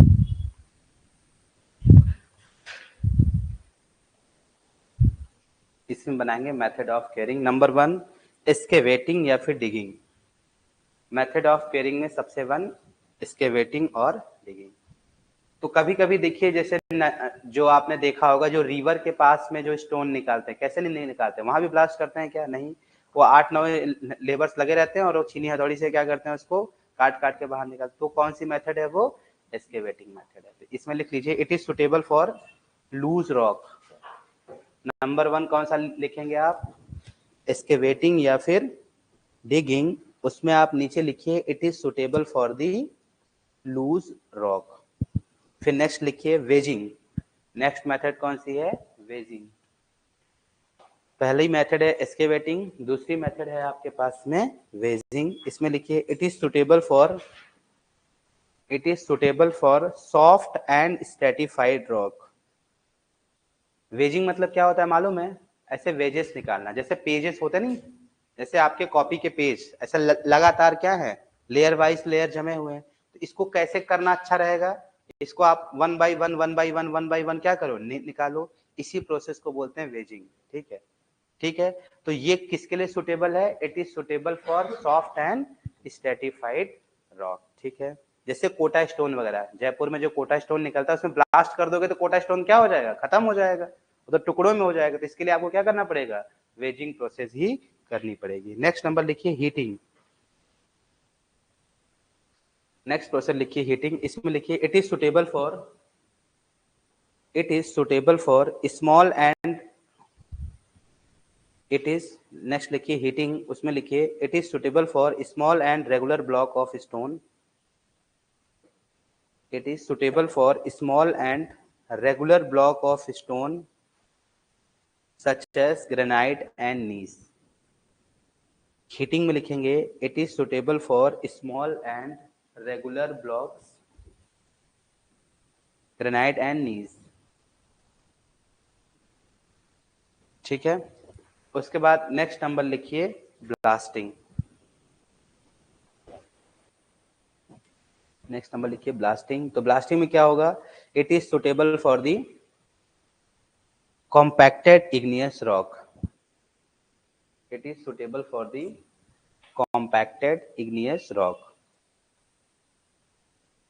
It is suitable for the compacted igneous rock. फिर next number बनाएंगे heading, operation of blasting. Next heading बनाएंगे ऑपरेशन, मतलब क्या टॉपिक बना दीजिए, ऑपरेशन ऑफ ब्लास्टिंग। तो लिख लीजिए, सबसे पहले क्या बताया था, ड्रिलिंग, है ना। ड्रिलिंग के आगे एरो बना के क्या लिख लेंगे, चार्जिंग। सबसे पहले ड्रिलिंग, ड्रिलिंग के आगे एरो बनाइए, क्या लिख लीजिए, चार्जिंग। चार्जिंग के आगे एरो बना के क्या लिख लेंगे, टेम्परिंग। और टेम्परिंग के आगे एरो बना के blasting. Drilling, tampering, drilling, charging, tampering and blasting. ठीक है, फिर लिखिए नेक्स्ट, मतलब क्वेरिंग टूल्स, जैसे मतलब उसी में पॉइंट बना लीजिए, क्वेरिंग टूल्स। कौन कौन से टूल्स यूज करते हैं, ये भी अभी आपके एग्जाम में आया था, है ना, WRD में आया था शायद, है ना, क्वेरिंग टूल्स। ठीक है, तो क्वेरिंग टूल्स में लिखिए सबसे पहले hammer, hammer, scraper. Quarrying tools point बना लेंगे, उसके अंदर लिखेंगे hammer, scraper, jumper, hammer, scraper, jumper, tampering rod और नोट बना के लिखिए, plug and feeder are used in wedging method. Note बना के लिख लीजिए क्योंकि ये भी एक क्या है, टूल है। क्या है? Plug and feeder. And feeder, plug and feeder क्या होता है मालूम है? देखिए देखिए क्या है कहानी, आपने देखा होगा, हालांकि इंस्टाग्राम वगैरह पे शॉर्ट्स आते हैं इसके। अब डिपेंड करता है कि आप किस टाइप के शॉर्ट्स देखते हैं, है ना।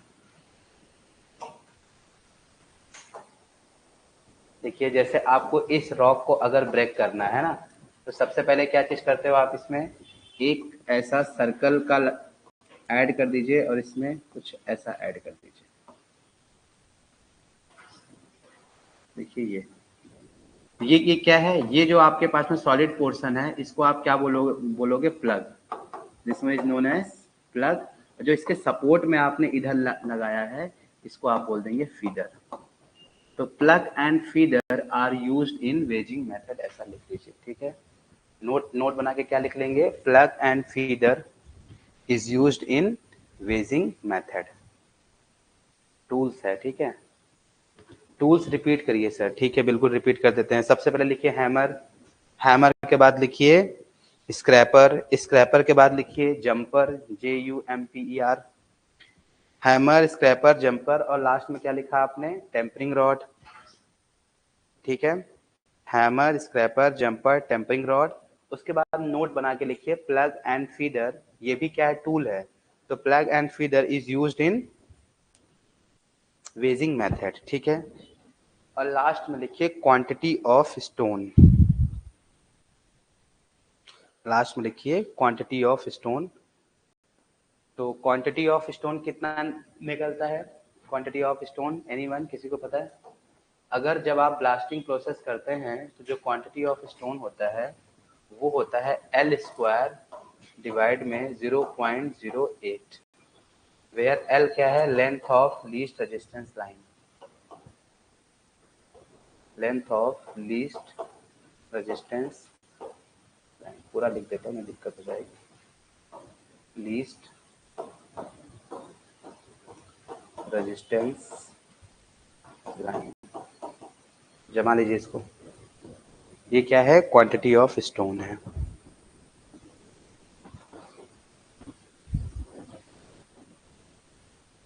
ठीक है, अब डालिए हेडिंग ड्रेसिंग ऑफ स्टोन। अब हेडिंग बनाइए ड्रेसिंग ऑफ स्टोन,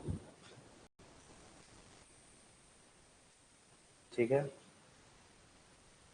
तो नेक्स्ट नंबर बनाएंगे ड्रेसिंग ऑफ स्टोन। देखिए ध्यान से क्या है,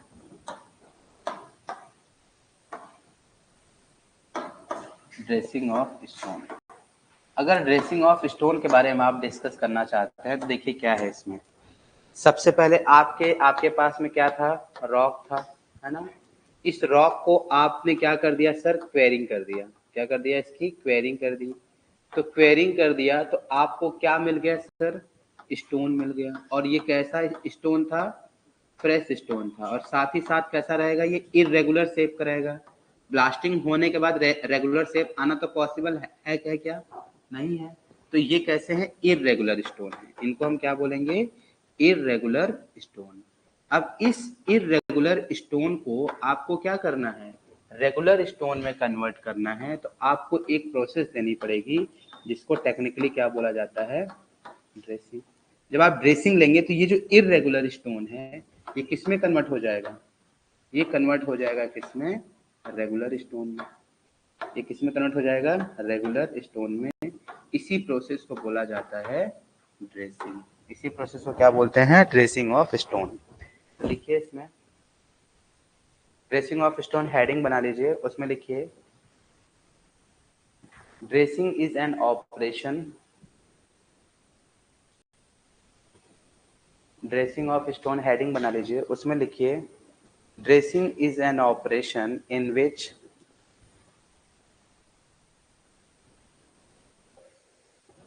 0.008 है, क्या गड़बड़ लिख दिया गया, ओके। L स्क्वायर डिवाइड में 0.008 है, ठीक है, ये ध्यान रखिएगा। 0.10 और ऐड कर दीजिए उसमें। हाँ लिखिए इसमें 0.008। यस यस, इसमें आप लिखिए क्या चीज करने वाले हैं आप लोग। ड्रेसिंग में लिखिए dressing is an operation in which dressing is an operation in which regular size of stone dressing is an operation in which regular size of stone is obtained from dressing is an operation in which regular size of stone is obtained from irregular stone।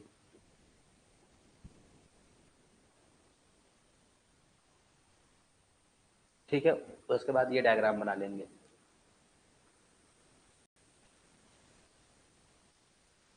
ठीक है अक्षय जी बताते हैं, थोड़ा सा इंतजार करिए।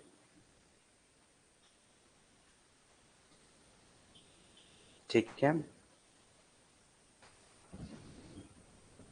अब डालिए टूल्स फॉर ड्रेसिंग। ये बना लीजिएगा पूरा, है ना। ये बनाने के बाद लिखिएगा टूल्स फॉर ड्रेसिंग, है ना। टूल्स फॉर ड्रेसिंग, ठीक है। Number 1 spell hammer. अच्छा ठीक है, जल्दी जल्दी करिए, थोड़ा सा रुक जाते हैं, अभी लोगों का हुआ नहीं है। टूल्स फॉर ड्रेसिंग हेडिंग बना के सब लोग रुक जाएंगे।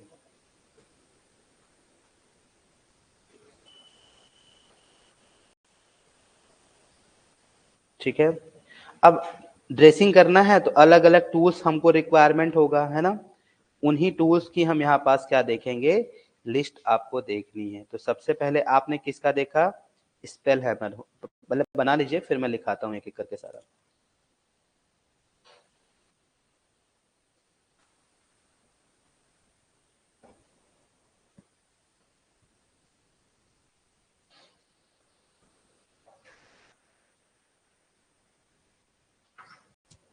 चलिए लिखिए अब सब लोग। सबसे पहले लिखिए स्पेल हैमर, है ना, used for rough dressing. Heading बनाएंगे टूल फॉर ड्रेसिंग, उसमें सबसे पहला लिखेंगे स्पेल, SPELL, है ना, स्पेल हैमर। उसमें लिखिए यूज्ड फॉर, उसी के आगे लिख लीजिए यूज्ड फॉर रफ ड्रेसिंग, है ना। फिर लिखिए स्क्रैबलिंग, SCRABBLING, स्क्रैबलिंग हैमर, है ना। स्क्रैबलिंग, इसमें लिखिए used for removing irregular surface of stone. सबसे पहले था स्पेल हैमर। स्पेल हैमर में आपने क्या लिखा, यूज्ड फॉर रफ ड्रेसिंग। फिर आपने लिखा स्क्रैबलिंग, इसमें लिखिए used for removing irregular surface of stone. फिर लिखिए प्लग हैमर। प्लग हैमर में लिखिए used for narrow headed portion, used for narrow headed portion, used for narrow headed portion. उसके बाद लिखिए हैंड सॉ। उसके बाद लिखिए हैंड सॉ। फिर लिखिए यूज्ड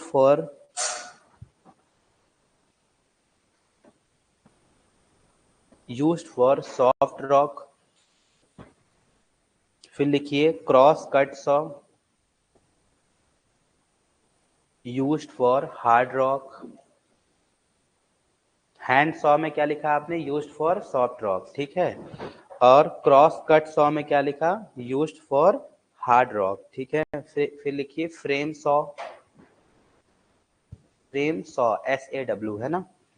फ्रेम सॉ में लिखिए use for cutting large block of stone, used for cutting large block of stone. Akshay ji अब सही है, अक्षय क्लियर। तो क्रॉस कट टूल कौन सा टूल है बताइए, ड्रेसिंग टूल है कि क्वेरिंग टूल है। Cross cut saw dressing tool है कि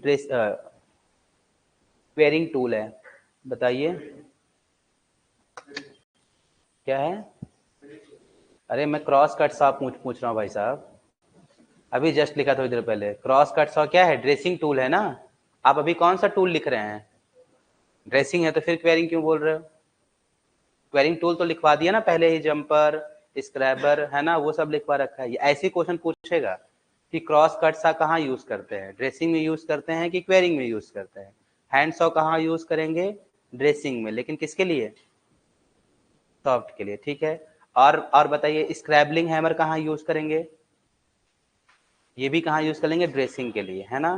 तो ये आपको ऐसे तैयार करना है कि कौन सा टूल किसके लिए यूज किया जाता है, ठीक है। चलिए अब लास्ट लिखिए सीजनिंग ऑफ स्टोन, उसके बाद स्टोन खत्म हो जाएगा, फिर हम पढ़ेंगे ब्रिक, ब्रेक के बाद, है ना। लिखिए seasoning of stone, heading heading बना लीजिए सीजनिंग ऑफ स्टोन, हेडिंग बनाइए सीजनिंग ऑफ स्टोन।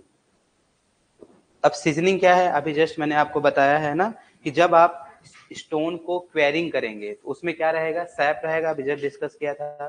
तो इस सैप को आपको क्या करना पड़ेगा? हटाना पड़ेगा ना। तो सीजनिंग ऑफ स्टोन में लिखिए seasoning of stone, SEASONING, cross saw की लाइन रिपीट कर दीजिए। Cross cut saw is used for hard rock, cross cut saw is used for hard rock. अब लिखिए next number seasoning of stone, इसमें लिखिए seasoning is the operation to remove, yes, seasoning is the operation to remove moisture of stone, seasoning is operation to remove moisture of stone, या इसको क्या बोलते हैं technical language में? SAP, है ना। तो ब्रैकेट में लिख लीजिएगा सैप, है ना। Seasoning is the operation to remove moisture of stone, या ब्रैकेट में लिख लेंगे सैप, ठीक है। सेकेंड लाइन में लिखिए seasoning period of stone is 6 to 12 month, seasoning period of stone is 6 to 12 month, ठीक है। 6 से 12 मंथ आपके पास में क्या होता है? इसमें लगते हैं। चलिए नेक्स्ट नंबर दे देखिए क्या कहानी है। 6 to 12 मंथ, ये क्वेश्चन आ चुका है आपके एग्जाम में कि सीजनिंग ऑफ स्टोन में कितना टाइम लगता है। तो कितना लगता है? 6 से 12 मंथ आपके पास में लगते हैं। अच्छा बताइए मुझे, ये जो सीजनिंग प्रोसेस है ये आप कब करेंगे? आफ्टर ड्रेसिंग करेंगे या आफ्टर क्वेरिंग करेंगे, या कब करेंगे इसको? कब कब करना होगा इसको बताइए? ड्रेसिंग से पहले करेंगे, ड्रेसिंग के बाद में करेंगे? बताइए पहले करना है कि बाद में करना है? ये क्वेश्चन आया हुआ है कि seasoning of stone done after dressing कि बिफोर ड्रेसिंग। बिफोर करेंगे तो क्या दिक्कत होगा? फिर आप ड्रेसिंग नहीं कर पाएंगे। अरे जब लकड़ी सूखी गई अच्छे से तो कहाँ कट कर पाएंगे उसको? तो सबसे पहले क्या करना पड़ेगा? इसको ड्रेसिंग करना पड़ेगा। पहले पूरा कट कर लीजिए, जब कट हो जाए तब इसको क्या करिए? सुखा दीजिए। ऐसे आप करते हो तो पहले सुखा के चिप्स बनाओगे तो कैसे बनेगा, है ना। ऐसा तो नहीं पॉसिबल है ना। तो पहले चिप्स बना लो, फिर क्या करो? उसको सुखा लो, ठीक है। तो ये वाली बेसिक लैंग्वेज में हो गई। तो ये हो गया आपके स्टोन खत्म। इतना एग्जाम में आ रहा है आपके, ठीक है। बाकी अब नहीं है। अब एक छोटा सा ब्रेक लेते हैं, फिर हम नेक्स्ट चैप्टर पढ़ते हैं, दैट इज दी ब्रेक, ठीक है। चलिए एक ब्रेक ले लीजिए, है ना। सुंदर सा एक ब्रेक ले लीजिए 20 मिनट का, ठीक है। After quarrying and dressing, yes बिल्कुल सही बात है, ठीक है। After dressing is correct answer, ठीक है। और किसी को डाउट हो तो प्लीज पूछिए, किसी को डाउट है तो प्लीज पूछिए। तो चलिए अभी मैं एंड लाइव करता हूँ, फिर इसके बाद आते हैं ब्रेक के बाद में। तो फिर हम लोग क्या स्टार्ट करेंगे? ब्रिक को स्टार्ट करेंगे, ठीक है। ब्रिक पूरा पढ़ेंगे, फिर सीमेंट पूरा पढ़ेंगे अच्छे से, देन आफ्टर हम स्पीड से चल के पूरा अपना सिलेबस खत्म करेंगे, ठीक है। तो यही 3-4 चीजें हैं। सर सीजनिंग कैसे होती है? अरे रख दो स्टोन को, नितेश जी स्टोन को खुले आसमान के नीचे रख दीजिए, ठीक है। जाइए आप लोग घूम टहल के आइए, कोई दिक्कत नहीं है ना। मेथड नहीं है क्या? नहीं कोई मेथड नहीं भाई साहब, ओपन स्काई में रख दीजिए, ठीक है। कहाँ रख दीजिए? ओपन स्काई में रख दीजिए 6 to 12 मंथ। ओपन स्काई में आप क्या करिए? स्टोन को रख दीजिए खुले आसमान के नीचे, तो सीजनड हो जाएगा। और किसी का डाउट? चलिए तो ठीक है, अभी एंड लाइफ करें। टाइम 6 to 12 मंथ बताया तो सही, 6 से 12 महीने, मतलब आधे साल से लेके लगभग 1 साल तक। या आप इसकी आर्टिफिशियल सीजनिंग कराइए, है ना। आर्टिफिशियल सीजनिंग कराइए, जाइए इसको क्लीन वगैरह में रखिए, ठीक है। अगर आपको बहुत जल्दी चाहिए, 6 से 12 मंथ से पहले चाहिए तो आप क्या कराए। अच्छा ब्रेक ब्रेक टाइम कितना, अच्छा ये वाले टाइम पूछ रहे हैं, ओके मुझे लगा वो वाला टाइम पूछ रहे हैं। हाँ तो 6 से मंथ 12 का ब्रेक टाइम दे दूंगा तो फिर दिक्कत हो जाएगी, है ना, फिर तो वापस ही नहीं आ पाएंगे आप लोग। चलिए 20 मिनट का ब्रेक ले लीजिए। 6 से 12 मंथ का अगर ब्रेक टाइम दे दिया तो फिर तो प्रॉब्लम हो जाएगी। ओके तो 20 मिनट्स का, मेरे को लग रहा है कि आप टाइम पूछ रहे हैं सीजनिंग का, ठीक है।